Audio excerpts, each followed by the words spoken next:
We're going to set a positive agenda going forward on just the issues that you were talking about, making sure that people can afford their health care, that if they have pre-existing conditions, they can keep their health care, that we address the needs of so many Americans who, yes, are working, but not earning enough to get by. But we also intend to make sure that the oversight role that the Republicans so completely abdicated, the Congress once again undertakes and does so responsibly. Congressman Devin Nunes is one of the Republicans who abdicated that oversight role in the Russia investigation. Your committee's investigation abruptly cut short. Greg Miller, who covers national security for the Washington Post, tweeted tonight that you, as the new chairman of the House Intel Committee, will bring back Trump Jr. You'll bring back perhaps Roger Stone or Paul Manafort, other witnesses. Do you have a list? Do you know what you're going to do as the chairman? And are you able to tell us who you want to bring back? I'm not able to tell you that tonight. We're certainly going to look at the work that we were able to do. We're going to look at the work that the GOP obstructed on our committee. And it was really worse than abdicating the responsibility of the committee. The majority went further to be complicit in the president's attacks on the independence of the Justice Department, on the men and women of the FBI, on our intelligence community. So we also need to restore the relationship between our committee and the intelligence community and law enforcement. But look, at the time when we formally take control of the House, that won't be until January.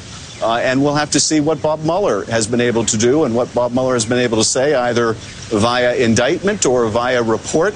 And that will also guide what we intend to do in our committee. A former national security official who worked for Democratic and Republican presidents reminded me today that legislation was never passed to protect Robert Mueller's investigation, making your work and your committee's work all the more important. What do you think the prospects are for Robert Mueller being allowed to complete his work, with Donald Trump maybe viewing tonight's results as some sort of endorsement of his presidency?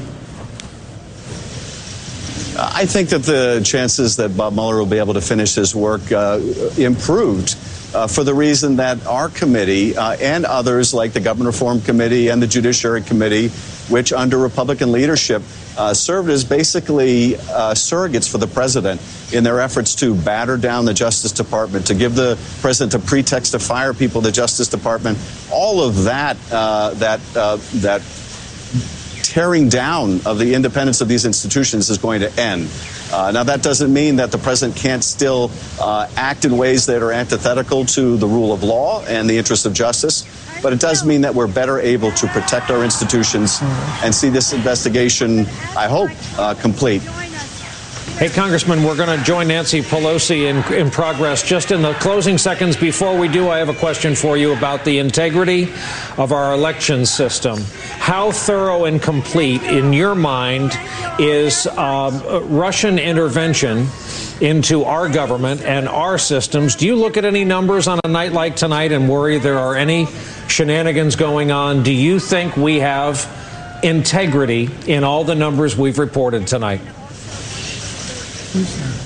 Well, I certainly hope that we have integrity in the numbers that you reported tonight.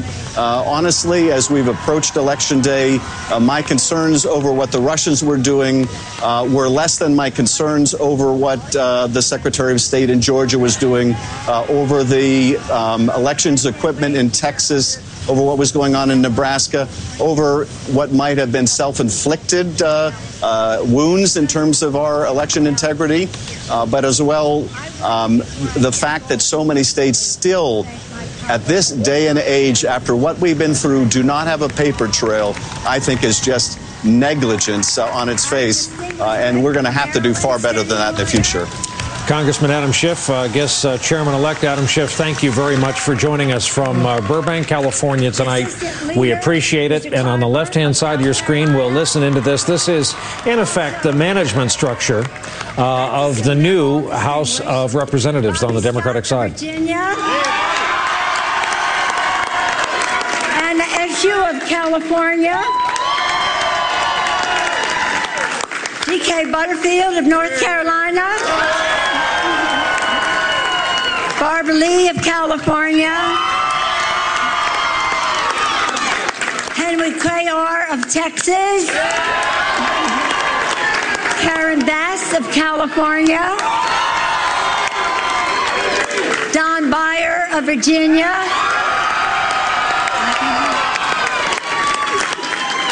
and Brendan Boyle of Pennsylvania. We all join in thanking all of you. Many of you are our VIPs, our real VIPs, our volunteers in politics, the women and men who mobilized in historic numbers, who saw what this GOP Congress was doing and refused to stand still. Every call you made, every door you knocked, every text you sent, every conversation you had made the difference between winning and losing in this election. Thanks to you, we owned the ground. Thanks to you. Thanks to you, tomorrow will be a new day in America. Remember this feeling, know the power to win. And almost all congratulations to those dynamic, diverse, incredible candidates who have taken back the House for the American people. Let us salute all of our candidates. All of our candidates. Today is more than about Democrats and Republicans. It's about restoring the Constitution's checks and balances to the Trump administration. It's about stopping the GOP and Mitch McConnell's assaults on Medicare, Medicaid, the Affordable Care Act, and the health care of 130 million Americans living with pre-existing medical conditions. Let's hear it more for pre-existing medical conditions. It's about ending wealthy special interest free reign over Washington, but more than anything, it's about what a new Democratic majority will mean in the lives of hardworking Americans. That's what it's about. Democrats pledge a Congress that works for the people. For the people. Lower the cost of health care by lowering the cost of prescription drugs. Raise workers' wages with strong economic growth by rebuilding the infrastructure of America. Clean up corruption to make Washington work for all Americans. We will take real, very, very strong legislative action to negotiate down the price control of prescription drugs that is burdening seniors and families across America. We will deliver a transformational investment in America's infrastructure to create more good-paying jobs, rebuilding our roads, bridges, schools, water systems, broadband networks, and schools and housing and beyond. We will drain the swamp of dark interest money in our elections.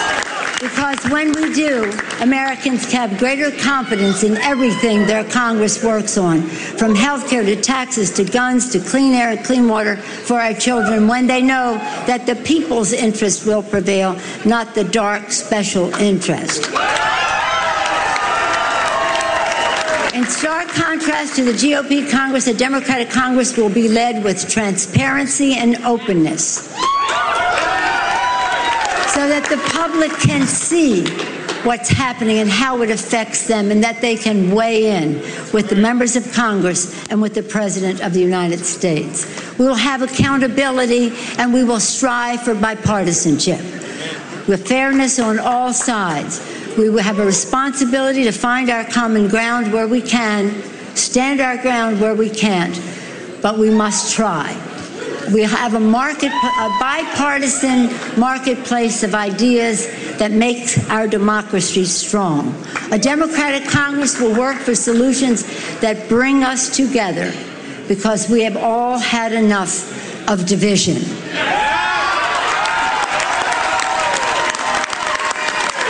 The American people want peace. They want results. They want us to work for positive results for their lives. Our founders believed in a principle that they knew must guide our nation. First, in our Declaration, they promised life, liberty, and the pursuit of happiness. But they gave us guidance, e pluribus unum, from any one. The founders could never have imagined how vast our country would become. And that today, the American people have spoken to restore that vision. With this new Democratic majority, we'll honor the vision of our founders for a country having a legitimate debate, but remembering that we are one country. We'll honor the sacrifices of our men and women in uniform and their families who have made us the land of the free and the home of the brave. To build a better future worthy of their sacrifice. And we must honor and respect the aspirations of our children. Elections are about the future and what we do for our children's future. So thank you all for making the future better for all of America's children. God bless you. God bless America. Thank you all very much. Suppose she could be referred to as Speaker-elect of the House of Representatives, Nancy Pelosi of California. While I'm certain she didn't mean it this way, she just said, let's hear it for pre-existing medical conditions. That's a heck of a quote. We'll rush to a break. We'll come back with more of our election returns as we cover this momentous night in American politics, still playing out from east to west to California.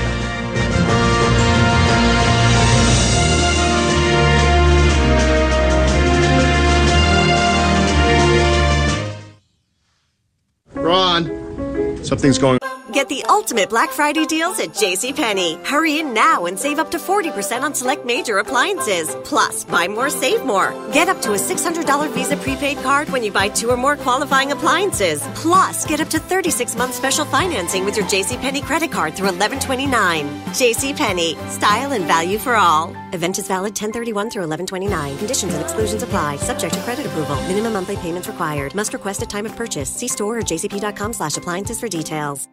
What if every time you went out, you could cash in? Now with the Capital One Saver Card, you earn 4% cash back on dining and entertainment, like their first taste of guacamole. Ew, gross. Ugh. And 4% cash back when you take your kids to the museum for the first time. Whoa, buddy, don't touch that. No matter your reason for going out, now you have 4 more. Introducing the new Saver Card from Capital One. Earn 4% on dining and 4% on entertainment. What's in your wallet? Terms apply. Capital One Bank, USA, N.A. It's a crisp fall morning. Time for your daily pumpkin soy latte. As you wait for your coffee, you get a buzz. No, it's not your boss wanting extra whipped cream, but your ADT video doorbell. It's a package. Your new latte machine. No more $5 PSLs. Barista service. Brought to you by ADT. Designing and installing a smart home just for you. Backed by best-in-class 24/7 protection. Learn more at ADT.com. ADT. Real protection. License information available at ADT.com. Give her the gift she'll open first. Beautiful Belle, the new fragrance from Estee Lauder. This romantic scent is an irreverent blend of lychee, orange flower, gardenia, and marzipan musk. Love breaks all rules. Looking for the perfect present? Estee Lauder has something for everyone on your list. And best of all, we offer free gift wrapping and customized gift boxes. Come discover gifts of wonder at the Estee Lauder counter now at Macy's. When tracking the domestic dust bunny, you commonly find them hiding under wardrobes next to lost socks. Don't move too suddenly or they'll scurry off. What's utterly fascinating about the dust bunny is that although they are not actually sentient creatures, when they hear that Geico not only saves people money, but also has a 97% customer satisfaction rating, it's obvious to them you should switch. Because yes, switching to Geico is a no-brainer. Oh no, it's the dust bunny's only natural predator. Run along, dust bunnies, run along. In your attic, fully covered means fully insulated. If you can see your ceiling joists, you're losing heat and money. But with the Home Depot, you can easily add blow-in insulation yourself in just a few hours and save up to 15% on heating and cooling costs. So, cover up before winter gets here.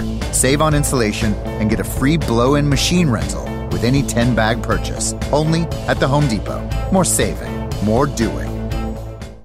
I'm Jim Cook, brewer of Sam Adams. We live in a fast food culture. Big industrial companies use cheaper ingredients and faster processing to drive down costs. At Sam Adams, we love slow food. Traditional, one batch at a time. We make our Boston Lager the slow way. It takes us more than a month to brew a single batch. The big industrial brewers crank out faster beer. Time is money.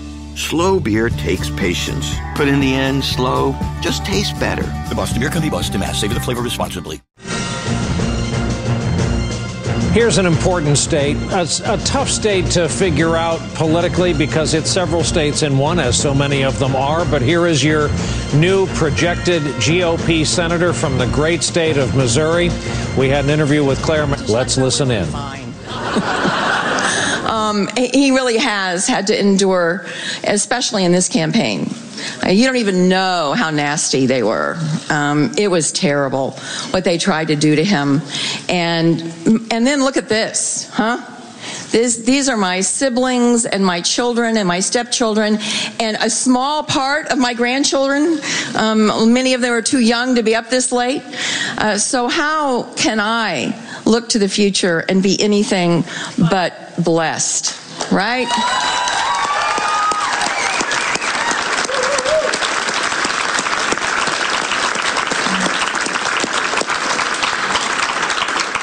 But I want to say my biggest thanks to the people of Missouri. We love you.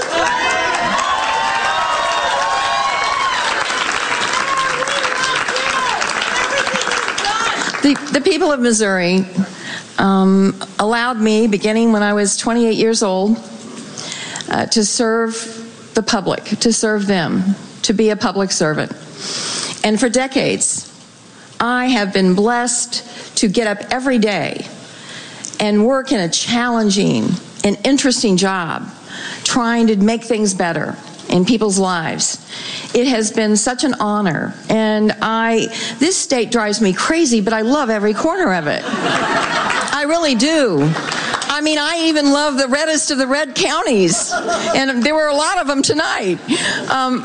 Because the people of this state are down to earth, and they're kind, and they are they're like family to me. And so I feel like we've run a lot of elections together, Missouri and me.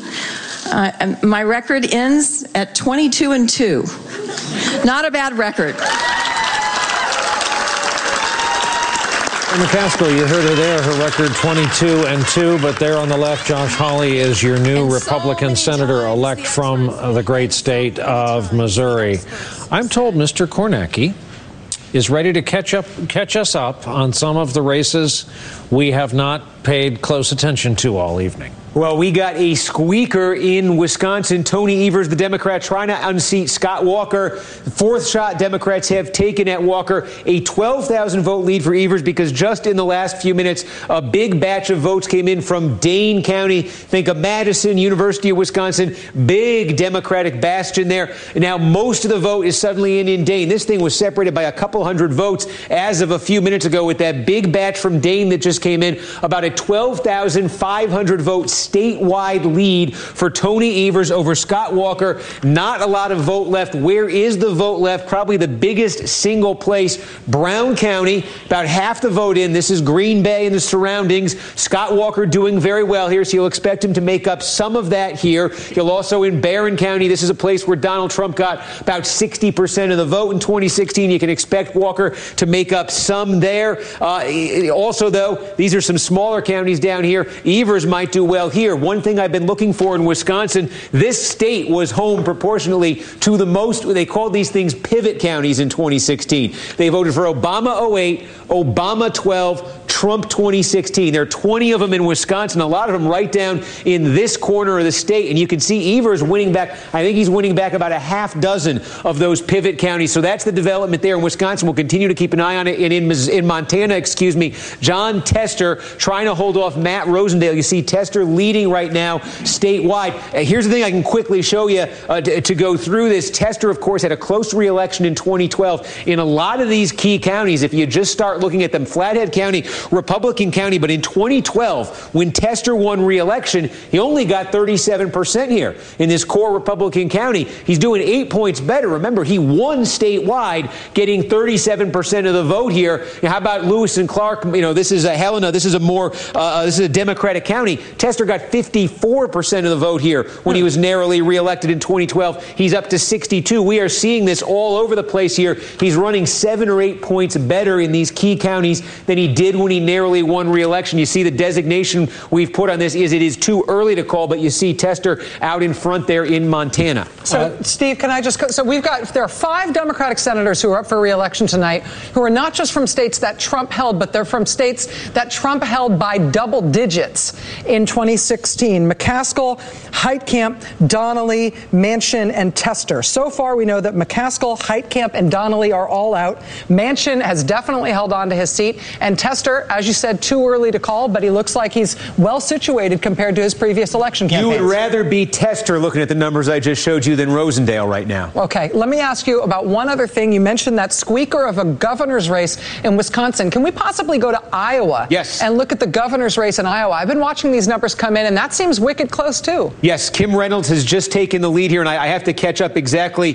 where the vote is left to come in. But obviously, Story County here, probably the biggest single gap we have on the board. Again, what is the margin statewide here? It is a 20,000 vote lead for Kim Reynolds. And again, about 10% to come here. I have to look closer to find out exactly where, if there's one party with an advantage there, but a 20,000 vote edge right now for Kim Reynolds. Can I ask you about one other governor's race? Yes. It is the excruciatingly slow-moving Georgia governor's race. Yes. So let's it is a slow-moving race. Take a look here.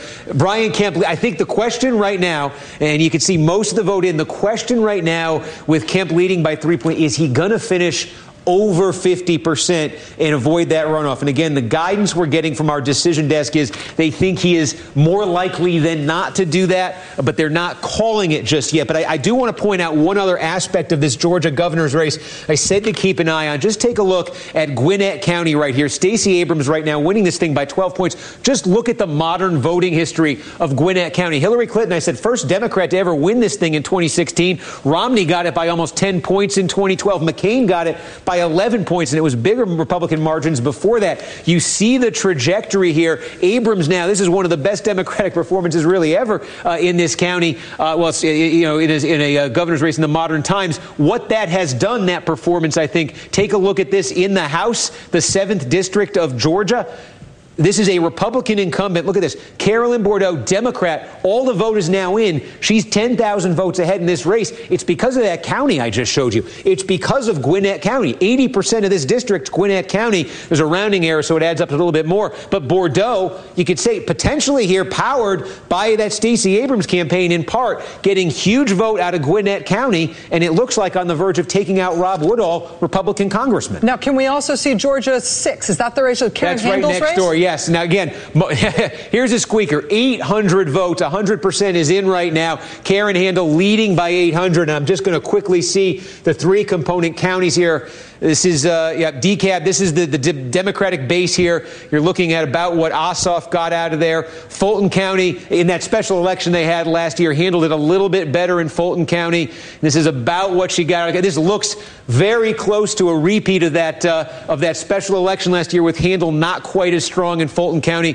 and not quite as strong in Cobb County. But it looks like, and let's just see it, make sure it hasn't changed again, an 805 vote margin. Wow. Right there, right now. Karen Handel looks like barely. But again, that is the Democratic strength around Atlanta. The Republicans got their areas out in the rural areas, the ex-urban areas. And that's why Kemp is leading in the governor's race. But the Democratic energy in the Atlanta area brought this thing 4 points closer, basically, than that special election we saw last year. And again, I think has Rob Woodall on the verge of defeat there in the 7th district. That is remarkable. I mean, in that Lucy McBath, Karen Handel race, obviously Karen Handel, tons of name recognition, in part because of that competition in that special election. But also Lucy McBath coming out of really nowhere, first-time candidate, incredibly charismatic, getting it within 800 votes. Just an amazing story. And Steve King just won. Steve King in Iowa 4, absolutely. There are 2 seats that have flipped in Iowa, though, are there not? Look at incumbents. So if this holds, Steve King goes back to Washington as the only Republican who made it through 2016 in Iowa. Dan Malloy had either some of the lowest or maybe even the lowest approval numbers of any governor in the country, a 35,000 vote gap. Now, if you're a Democrat, you're looking at this and you're saying, well, Hartford, there's no vote in from Hartford yet. These are not counties. These are individual cities and towns. That's how they do it in New England. Hartford is sitting City of about 115,000. No vote in from there yet. No vote as well in from Bridgeport yet, the two biggest cities. So that could give Lamont a boost. But of course, it's always balanced. They're not big bursts of vote, but you've got all of these sort of outlying Republican areas too that are going to come in as well. So Stefanowski leading this thing by 35,000 votes. Of course, Ned Lamont, famously, it was 12 years ago, he challenged Joe Lieberman, the senator, in a Democratic primary, defeated him in the primary, lost to Lieberman, who ran as an independent. Lamont took a shot at the governor's race, got the nomination, but yeah, 35,000 votes behind, about two-thirds, a little more than two-thirds of the vote now in Connecticut. And if that lead holds for Stefanowski in Connecticut, we could be talking about Republican governors in Connecticut and Vermont and in Massachusetts. So all of our stereotypes have gotten a little bit ugly. Massachusetts is the state Connecticut lost General Electric to. Massachusetts has Charlie Baker. I am convinced, as a Massachusetts resident, that he's as popular as Sun.